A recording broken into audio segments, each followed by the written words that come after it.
Welcome, Spartans, to Halo TV Plus, part of Evolved, your home for Halo.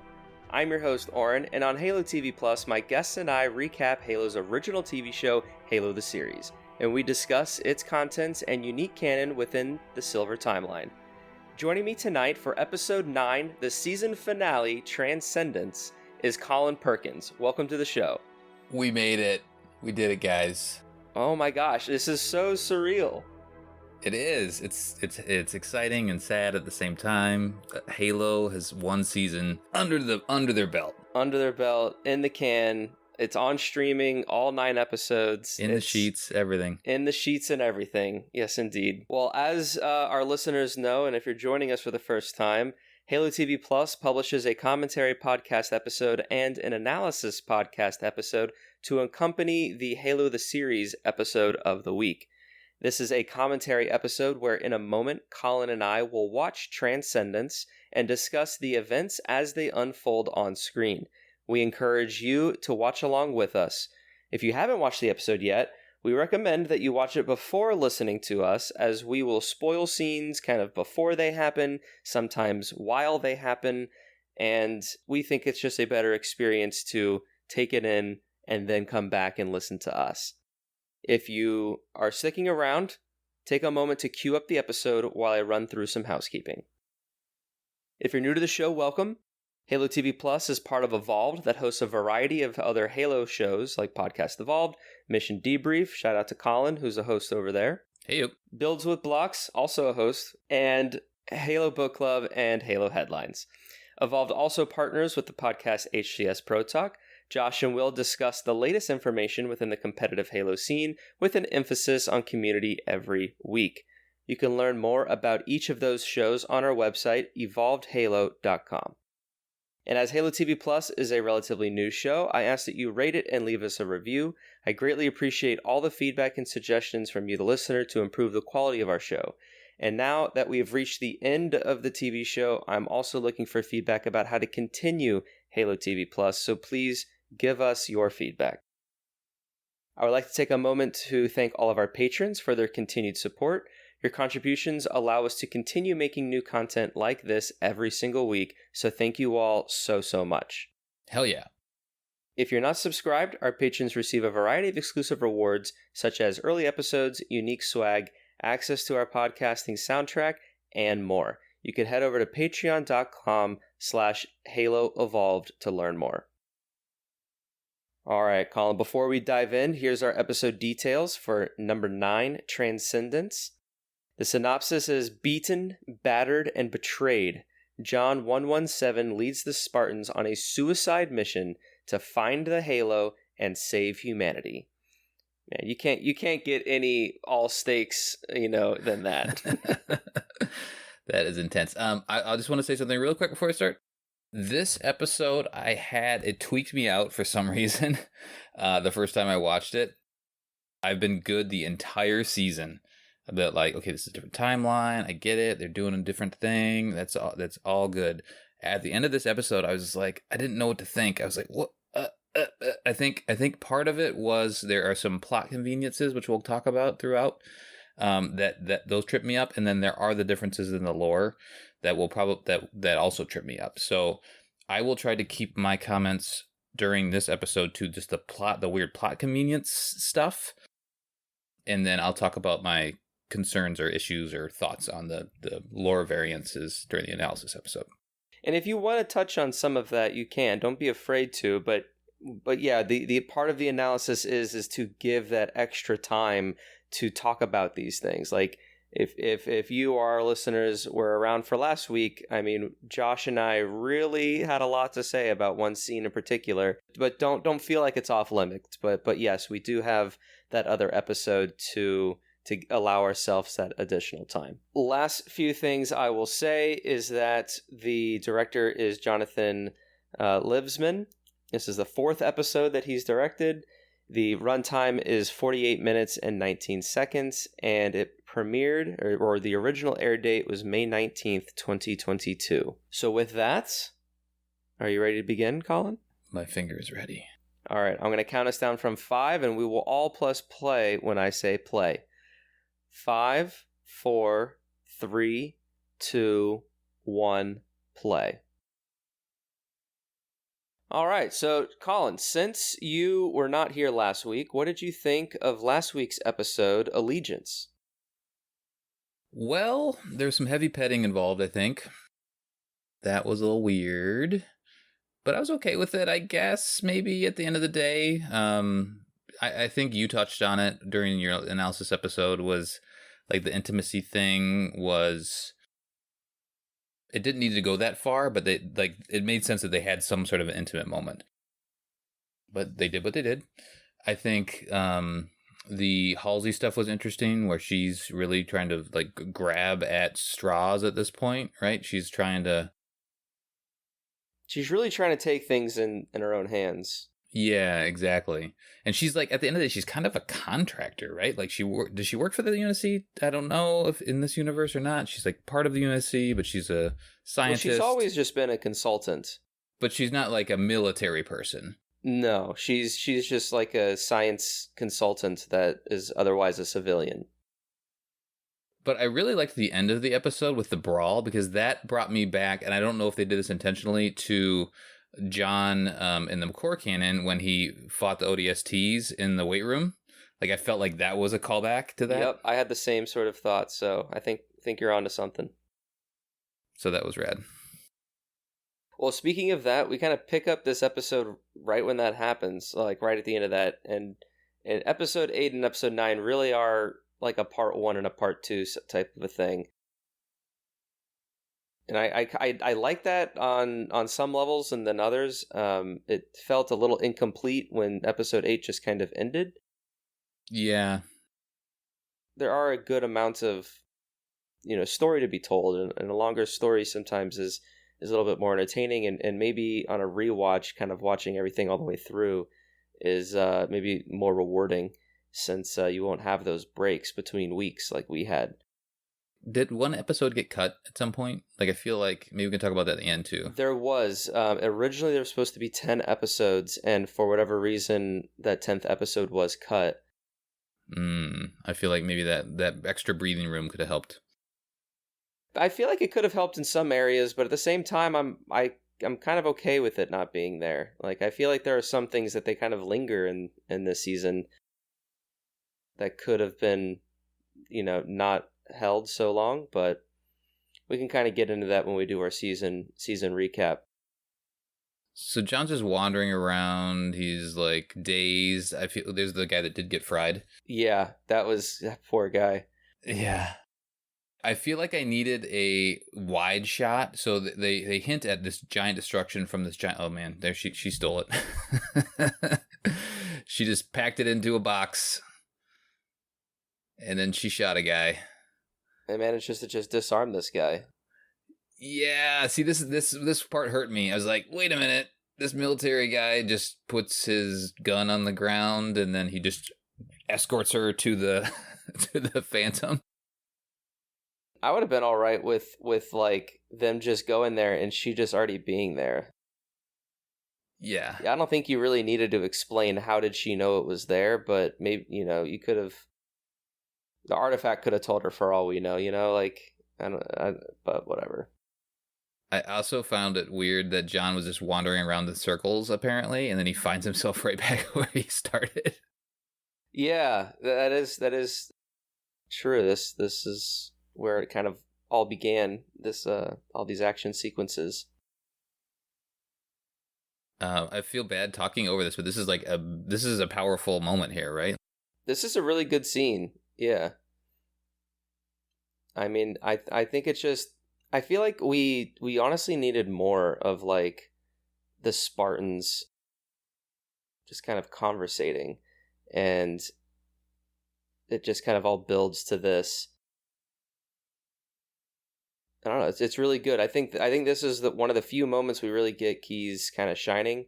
And I hoped that there was going to be more moments like this, or just scenes where he's just a little bit more in control, because I feel like he kind of cowers a little bit throughout the season. Early on, yeah, he shines here at the end, I feel like. He's a really respectable man in this scene and kind of this episode. I totally agree. I feel like they could kind of bring him back to where he is in the mainline canon. Or was. Yeah. Here's the other thing that the audience, and I'm curious what an audience that isn't familiar with Halo thinks about this. The whole, like, the Halo's going to win us the war. Like, I don't feel like that was earned throughout the season. It was assumed, but there's no way for the audience to really know. They just kind of say, the Halo's going to win us the war. We got to find it. But why, right? Well, Reth has said it's a weapon, which, you take his word with however much you want to. John seems to take his word with it a little bit more often, or a little bit more strictly, I guess. But even still, like, you have McKee talking about how it's gonna, cleanse everybody who's not worthy to go on the great journey and do all these things. And so I feel like if it's almost like, this is what our enemy wants. Like, if we can control it, even if we don't use it, like, it hinders our enemy. And so I kind of think that is part of the angle that at least John and like the way he's kind of selling it to everybody as why it's worth fighting for. So her getting ordered off, this is great. Like, she was ordered off the planet, she gets a ship, and then she tries to steal everything on her way out.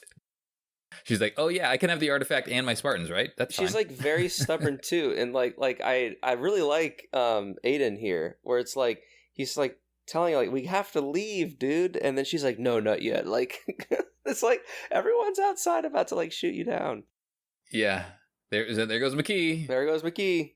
Did all of the anti-air guns, where the Pelicans, like, there are things flying in the air out there. Can none of them shoot her down? That little part, I knew that was going to happen, but I was just like, oh, she should not have escaped that easily. I mean, there could be, again, I don't think there's a dial. I'm listening with not listening, but I'm watching with the subtitles, and like all they need to do is add in a line where they said that, like, oh, our AA like turrets and stuff are still offline from the EMP blast. Exactly. Like, they needed to like step back and say, within 100-mile radius, everything's down or something like that. Yeah, or like our guns are still rebooting. Right. This is very good. Yeah, this was a great Kai moment. Like, this whole sequence, like and we kind of talked over it, but her running up and jumping on the ship, like super Spartan like, and then what's my name, bitch? Yeah, right. Like, gosh. And then like and then Aiden gets in the way. Like, I wasn't expecting that, but like I like it. Like, it's just, it was brutal. These Spartans have good and bad sides to them, and like they definitely have issues kind of controlling that.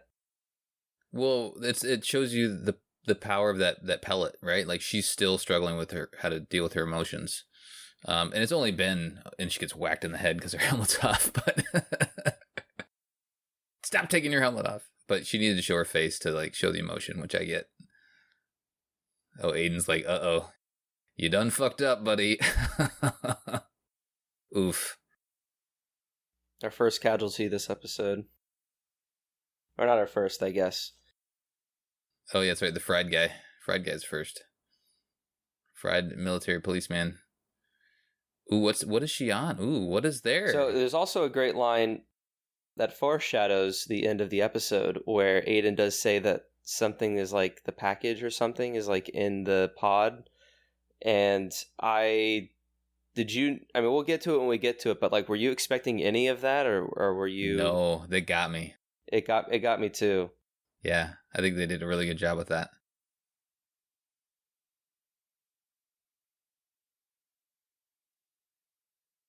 Oh, there goes his floppy body on the floor. Yep. I was like, I guess they're really...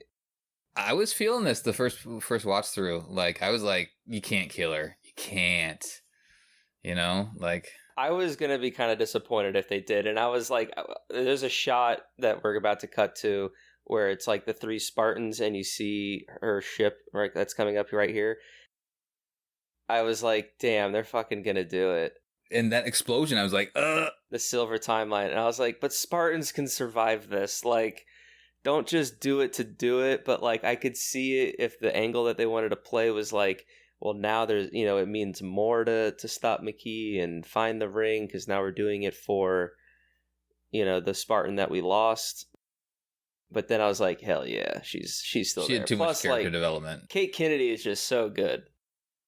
Yeah, she's amazing. Like, she's getting a huge fan following. I feel like her like the death of Riz or Vanek wouldn't have been as impactful.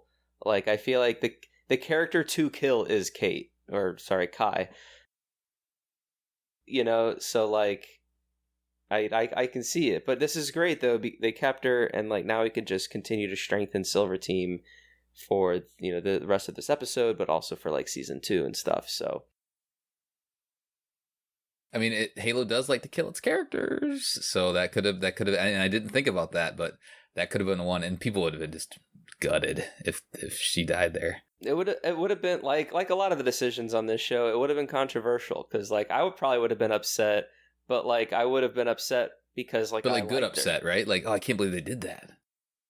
I agree though that like I feel like there is definitely more story to be told with her, but also just like the Spartans as a team, because like something that I wish I already said this, but like I wish the 4 of them operated as a fire team a little bit more than what we got, because the moments that we do get with them, like in this episode and in other parts, like they're really good, and that's the kind of, I don't know, I just want to see more of that. So Josh's rant on the intro was hilarious, by the way. Wasn't it great? Like, I feel like the intro to the next one will be different. I think you guys talked about maybe the ring, but here they're trying to establish everything around John. So I think it makes sense tonally that like, okay, all this story is like, it's surrounding John. So we're building up, who he is as this Spartan. So I'm okay with it. Josh just hates it though. I mean, to each their own. I mean, like David, if you listen to him, like he just hates the music, and so like he doesn't like the intro.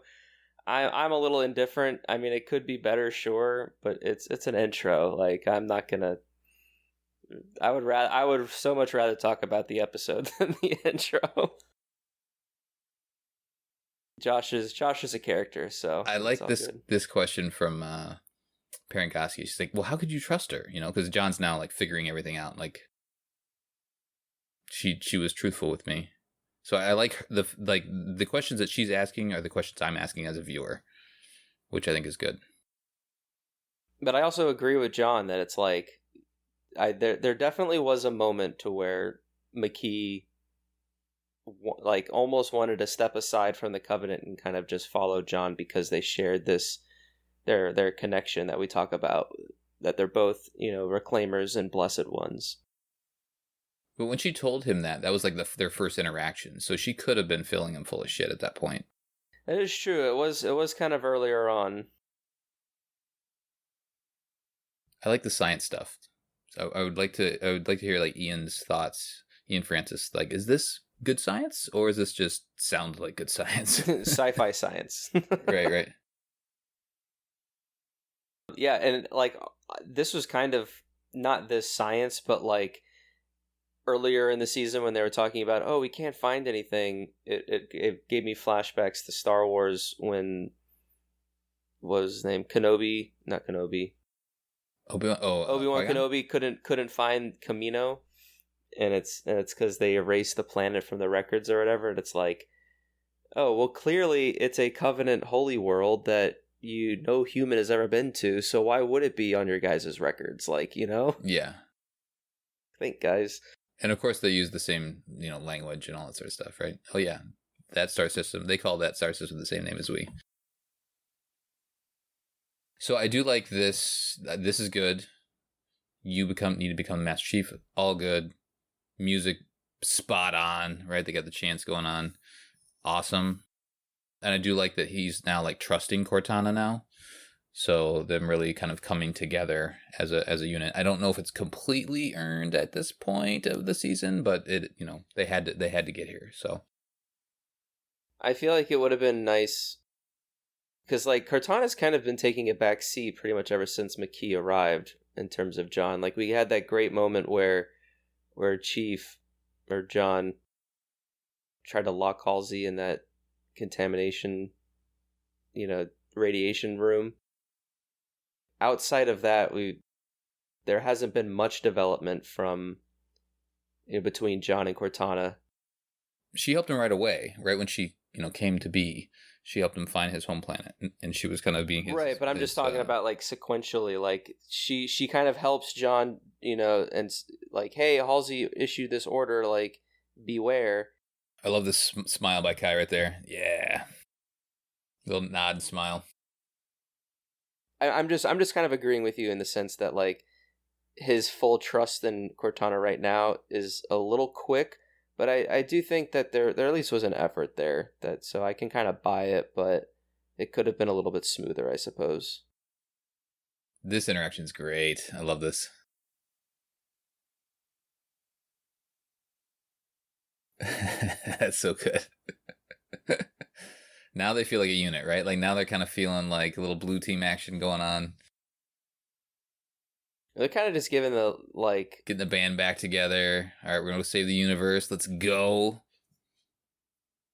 Although everybody has their helmet off. Yeah. Well, I mean, they're in the ship. I think it's fine. I feel like Chief had a good balance of helmet on versus helmet off in this episode.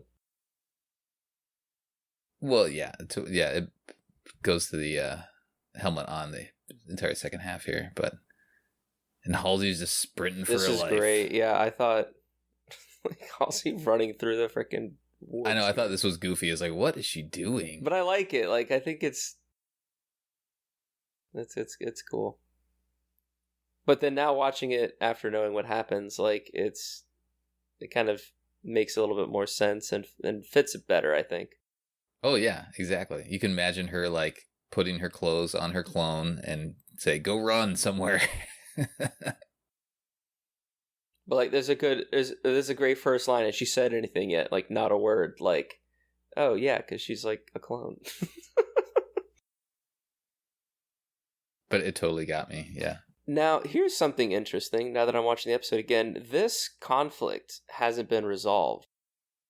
Jacob versus Miranda, like they don't have a moment together at the end of the season. That's a thread that's kind of left open for season 2. Yep, for sure. So that'll be interesting to see how that gets addressed. You got to see the honor guard. That's rad.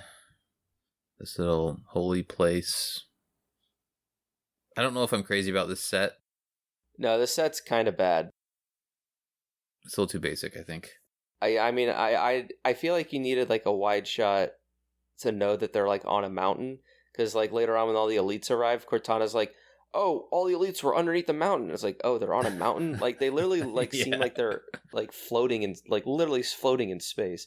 Exactly. And I mean the physical architecture of it is cool, but because it's just literally green screen space behind them, like it's just bad. This is one of my canon issues, and I'll bring it up in the analysis episode, but why is Mercy the main guy? Is it because his name is Mercy, and that would be easier to digest as a viewer that isn't familiar with Halo? You saying that you would rather Truth be the one? Well, Truth is the main guy, and the main line, Caitlin, that felt like a change that wasn't necessary to me, but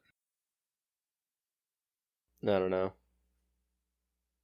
Maybe it was better for them to say Mercy instead of Truth. Like, he gives mercy to her, this and that.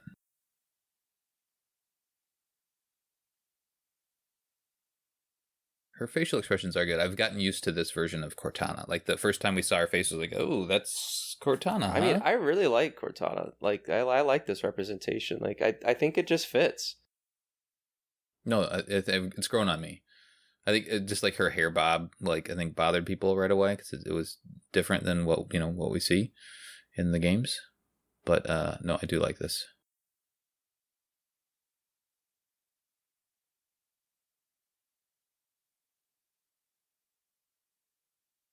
Why do they keep tossing grenades around? You know, they do that, yeah. Hey, toss me that grenade. All right. Hey, let's go play catch. Bring the grenades.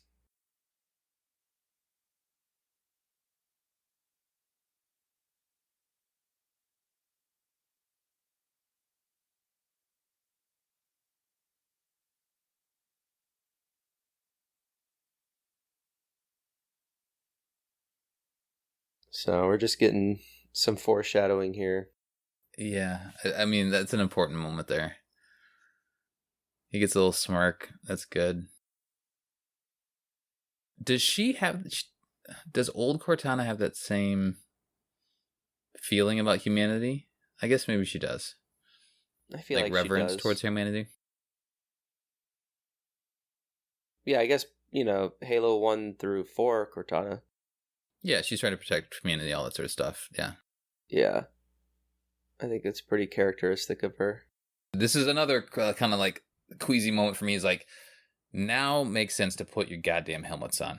Like, please.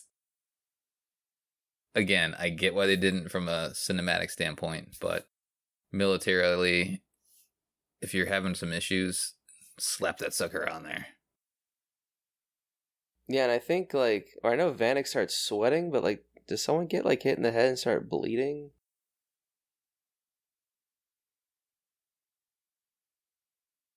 But, yeah, no, I see that argument. Well, say the ship does get ripped apart, like, they can survive in, space with their suits on. But this is a cool moment, though, overall, outside of the helmet thing that I'm bothered by. I like the, rippling, the, bubbling effect that they added to the frame here. Everything's warping, physically. Yeah, I'll say it now, but I do wish that there was some sort of a contingency sent along with him, like a frigate or something sent along. Like, it makes sense that they are leading, I guess. But there should have been some UNSC presence on their tail to back them up a bit. Just, in general, or would you want to see, that presence, get destroyed by this slip space thing? Because I could see two angles of it. You could have, a red shirt. Yeah. Like a red shirt ship it's only there just to show you the stakes and then gets destroyed. Exactly. It just seems weird that they would have sent 4 Spartans and that's it. Yeah. And I get that. Because, I mean, Parangoski was ready to send 10,000 troops. Yeah, exactly. Why not send 10,000 troops and 4 Spartans? Yeah, and you would think she still would have. She wouldn't have just taken John's word for it, right? It's like, oh, John said it's okay, so I'll just, I'll trust you. Like, no, I'm still sending some people, even though they're going to die.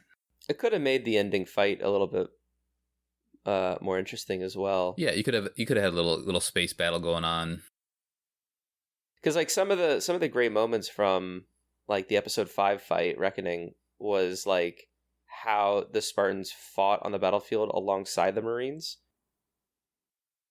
Yep.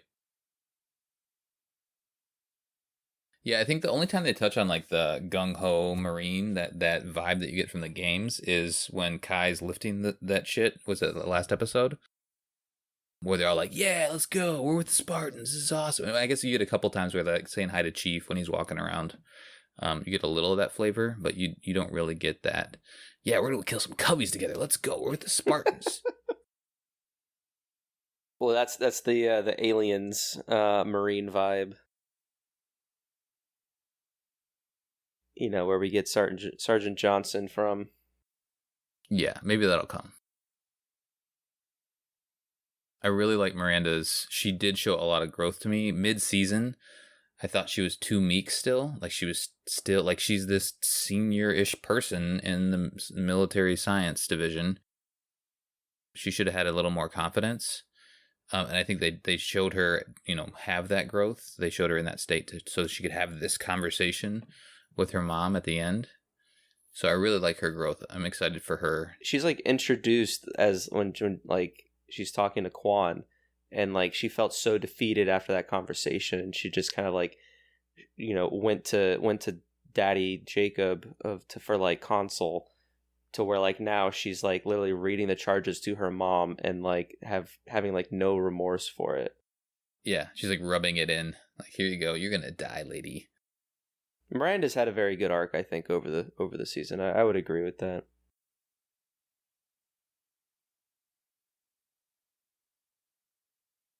Whatever Article 72 is. Well, you don't remember from episode 1? No, what was it? Is the order to kill Quan. Oh, there you go. Okay. Yep, I don't remember that. So again, full circle. Miranda seems to be... She may not be, like, okay with 72 to, like, against Halsey right now, but, like, she's... You know, she was such an advocate against it in the early part of the season, and even towards the middle. But she was so appalled by it. But now Yeah. she's like, yeah, that's going to happen. She gave it away here. I didn't know what she meant by that. Like, what are you talking about? Like, ghost. I guess maybe it has many layers.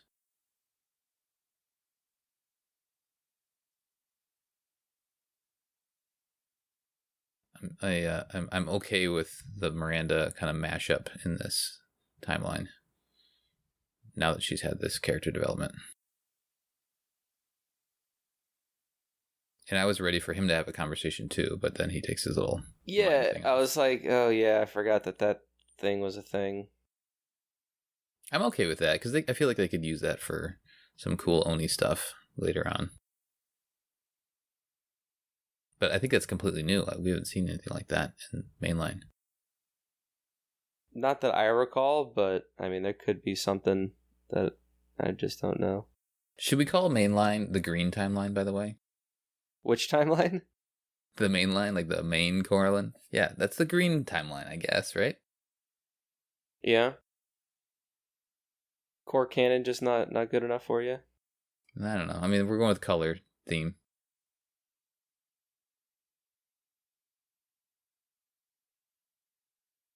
Like they're floaty chairs. Too bad Chief didn't jump on the chairs and like...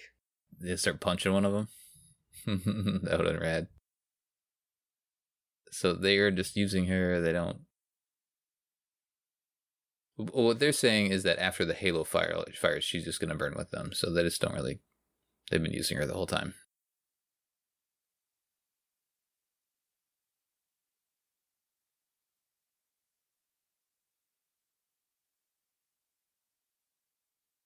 More good chatter here. Really good chatter. This is the Spartan shit that I've been wanting the entire season. I feel like Halo fans would have been much happier this season if like every episode started with this chatter and then going into battle. Yeah. And maybe that can be a learning for season 2. But yeah, and they showed this at the very beginning, right? This is one of the trailer teasers. Honestly, dude, like when I watched one of the teasers and saw like this moment, I was like, hell yeah. Like I was so ready for it. And like watching it now, like I still got like excited and I was happy that like it was here and stuff. But like... Afternoon. Yeah. Buckle up, baby. It gets intense from here on out. Her sniper looks a little small. I don't know, dude. It's like fucking 6 feet long. Like, I know, she's just huge. I like the methane tank removal. That was a good touch. All good. Come to daddy. Beautiful. So now they're really looking like a squad, right? Yeah. So you got Kai in back, sniping. But again, like looking at this set, like the temple's great, but it's like, I feel like it would have been just better if it was like a landscape. Like it was just a desert planet or something and not just like the sky, because it just makes it seem that they're just floating somewhere. And it makes it look more like a set than an actual environment. Oh, this was good. I didn't see many people say like I called it. So I think this got a lot of people. Yeah. I haven't really looked at the responses, but yeah, like I was like, oh shit. I know last episode, Josh had his opinions about Halsey, but like I do kind of like what they've done. I disagree with his opinion. Yeah, I think she's got a lot of depth. I enjoy the changes that they've made, and I think this episode as well just like makes me more intrigued with her, with like what she's doing and where she's going, and it almost puts me to the point where I kind of wish she got a little bit of what she wanted this episode or last episode, just to see her go through it all. Did you notice the prophets had different colors? There's a blue, there's a green, there's a red. Those little jewel thingies in the background. But I think they always have had different colors. Okay, so they carried that through. Yeah, I think they did.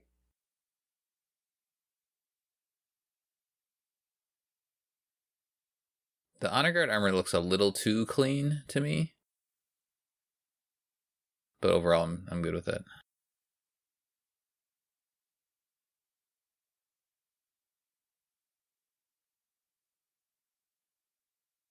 Just the one grunt.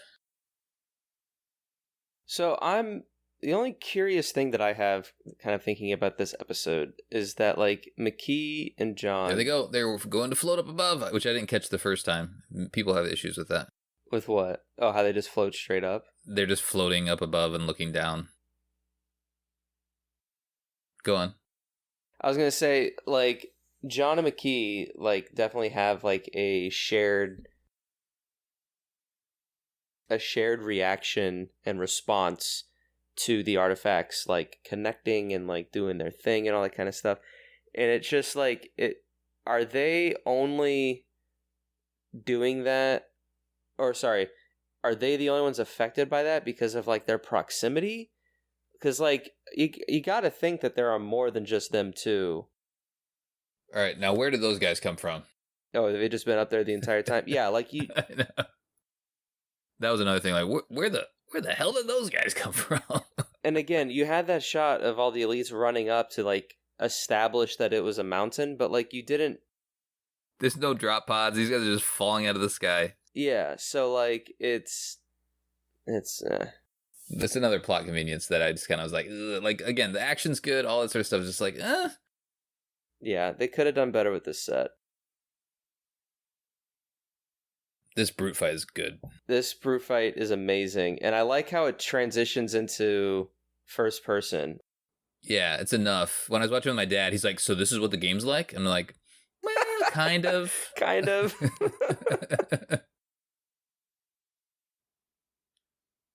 Like, you never actually have a fight like this in the game, but you do see through Chief's eyes. Yeah. But yeah, it's high intensity and great effects here. Great visuals. I think it's coming up. If you're watching with subtitles, the chieftain here is subtitled as Atriox. He is. Okay. That's confirmed, huh? Which, I mean, it's never been confirmed like on screen to my knowledge. Because like even when I was looking at the HUD a moment ago, it doesn't show. Here's the Atriox growls. It just came up right there.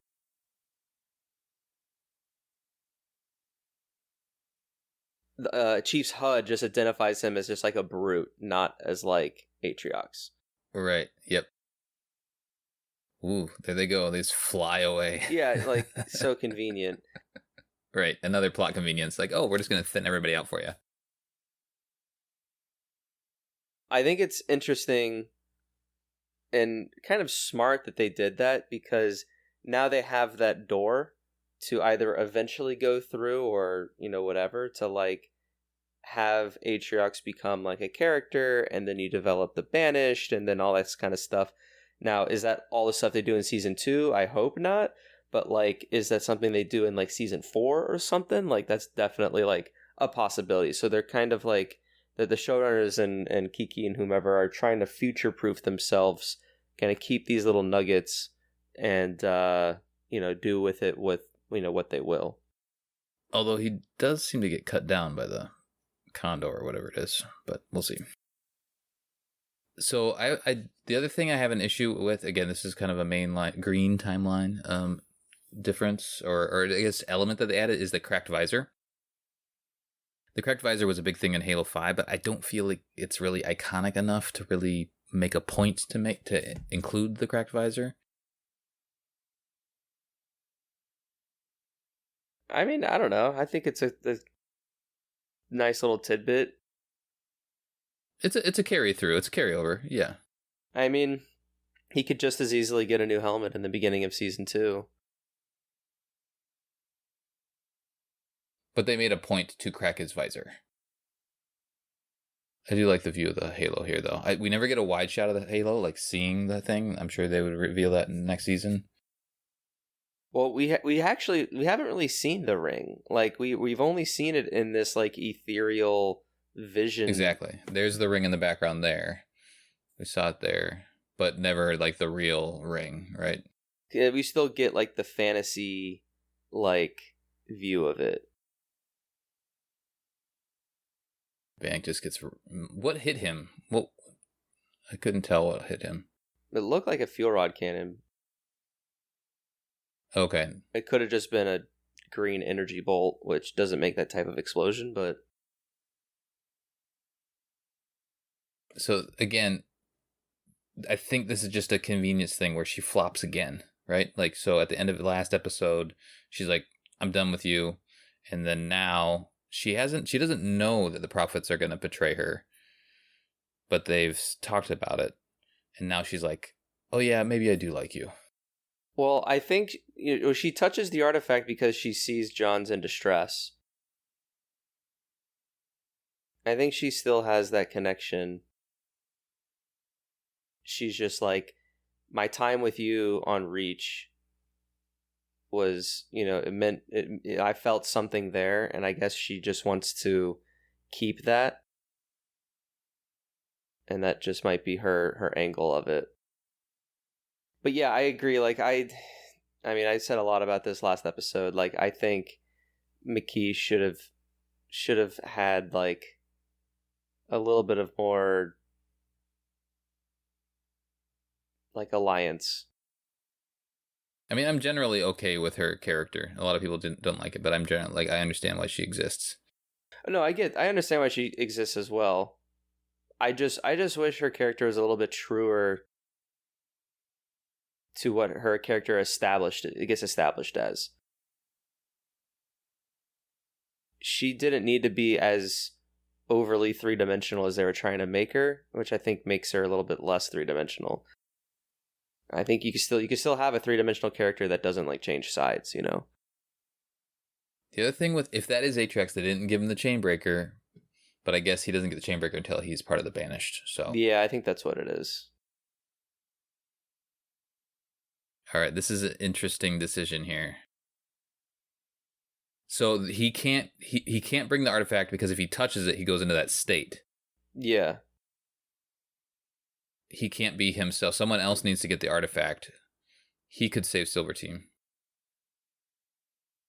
I feel like I don't know, like why not just like have Cortana just like talk him through the shit like in the games? Like why does Cortana have to take over his body? Again, they haven't really trained together like they did in the Green timeline, so... But like literally their first like interaction with each other, Ackerson like shoots a giant, practically a nuke at Chief in the hangar, and Chief like survives it because Chief's amazing. Like, I feel like they could have still had like the odds are against us or whatever. Because she talked him through it in last episode, She's like, do this, and then she controlled the Warthog. Yeah, I feel like you could still do that. She doesn't need to control Chief in order to control the Condor, which was a great move for them to do. I don't know. I guess I get what they're trying to do. like as a TV show, but I just don't think it's necessary. I feel like you just have Chief be the hero, and then this is the moment you have the two of them 100% in sync with each other, instead of right now Chief just trusts her to control his body, whereas they should now trust each other, that there are two of them in here now, type of a thing. And I feel like the chess quote wasn't necessary either. What was the chess quote? Like when the game is over, the king and the pawn. Oh, chess. Box. Okay. Yeah, I feel like that wasn't necessary. I mean, it's tying her beginning scene together. Yeah, I feel like it's now. Well, that's what she first said when she was born in both the games and in the show. So I kind of got the sense that she's almost like reborn in a way. Oh, that's a good point. Okay, I didn't put that together. But again, I don't really know. Okay, so there's Atriox, right? Yeah, this is him. So is he dead now? I don't know what's about to happen. Oh. The Condor just came in and took him out.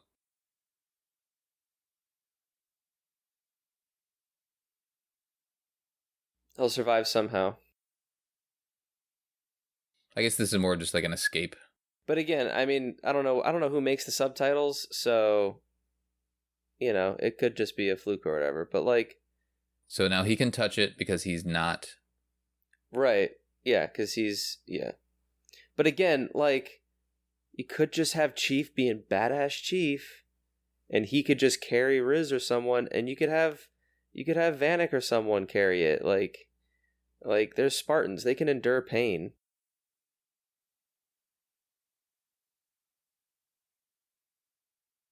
They could have done it differently. I don't know. We'll have to just see what happens in season 2. But like, I really think my only gripe this episode is just that Cortana takes over his body, because even though we get the Silent Chief, and like he kind of is the Chief that we know him as, and he like saves Riz here and like burns her chest and all that kind of stuff, but like, okay, but in the back of my mind, the justification for all this is because Cortana is controlling him, not because that's who Chief is. It ties into the decision that they made early, is to drill her directly into his brain versus use the chip. I think that was part of it.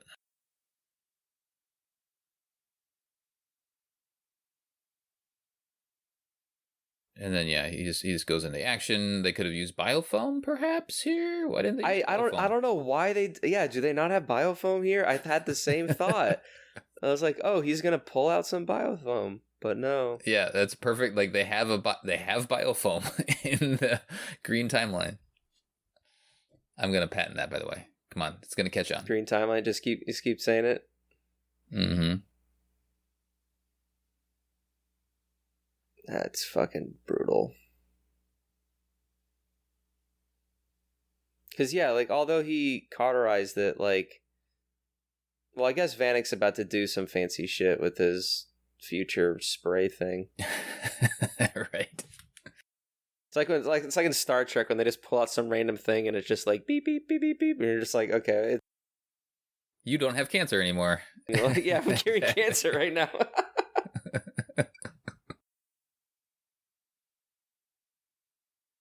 So did you see that sign? Like, she's in some sort of like zoo, and there was like where it says "Age of the Dinosaurs" on there. I was thinking of Tom in that moment. But yeah, she seems to be in some sort of aquarium, writing in her journal. I like the journal tie-in though. That's very good. And then, like, where is she? Still in reach, but like, what is she gonna do? Well, she's leaving. Oh, that's what this whole conversation was. Like, we're gonna go to the tether, and you'll be able to leave. And so that's literally her leaving the planet. So we'll see where she goes in season 2. I mean, she is a bit of an outlaw in the mainline canon too, Green Timeline, to a degree, right? Like, especially like in Halo 4 and Halo 5. She's like brought into custody and she escapes with Jewel and all that other stuff. So she's kind of that. Yeah. I almost thought that guy was Aiden too, by the way. Like, did he have a clone too?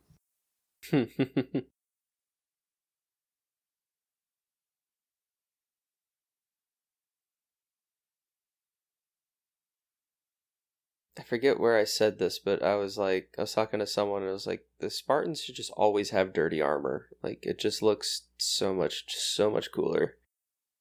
Good job, costumes. Yeah. Yeah, overall, like, set stuff, like, I was happy with all the Halo elements. I thought was very good.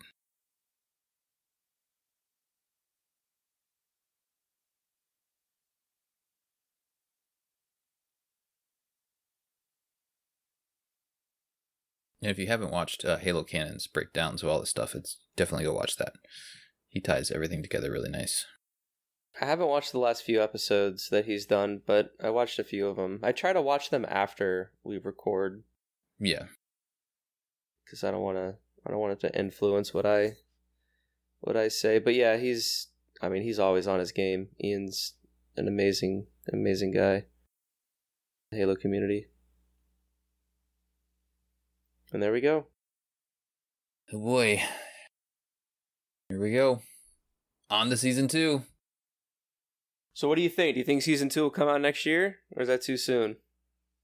They're gonna film it this summer apparently. Like, it's new showrunner. There was an interview with Kiki, and I think Pablo was saying, "Yeah, we're ready to shoot this summer," and then Kiki was like, man, we'll do our best to shoot this summer."